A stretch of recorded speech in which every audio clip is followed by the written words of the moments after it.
Hello everyone, 2023-এ Kali পুজো চলে গেছে আর 2024। আজকে আমি তোমাদের সাথে এই কালী পুজোর মিনি ব্লগটা শেয়ার করব।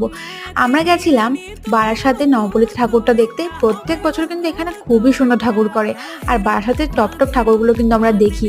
আর এখানকার মানে ডেকোরেশনটা যেটা করেছে না, দুর্দান্ত করেছিল। বারাসাতের কালী পুজোটা নাম করা, জানো তোমরা সবাই। আর আমরা তো প্রত্যেক বছর ঠাকুর দেখতে পারি, আর এই দিনটাতে না বাড়ি ফিরতে একটু লেট হয়ে যায়, কি আর করা যাবে বলো। কালী ঠাকুর দেখতে রাতের বেলাতেই বেশি ভালো লাগে, মানে লাইটিং বলো, এত সুন্দর সাজানো, সবসময় রাতের বেলাই ভালো লাগে। তারপর গেছিলাম একটা রেস্টুরেন্টে খেতে। এখান থেকে নিয়েছিলাম রেশমি কাবাব, আর আমি মাটন বিরিয়ানি নিয়েছিলাম। যেহেতু আমি মাটন খাই না, সেজন্য আমি এক্সট্রা চিকেনের পিস নিয়েছিলাম। ততক্ষণে আমি খাই বিরিয়ানি, তোমরা আমার চ্যানেলটাকে সাবস্ক্রাইব করো। দেখা হবে নেক্সট কোনো ভিডিওতে। টাটা বাই বাই, সবাই ভালো থেকো। আর ভিডিওটাকে লাইক করতে বলো না কিন্তু। তোমরা কালী পুজোয় কি কেমন মজা করেছো আমাকে কিন্তু কমেন্ট করে জানিও। টাটা।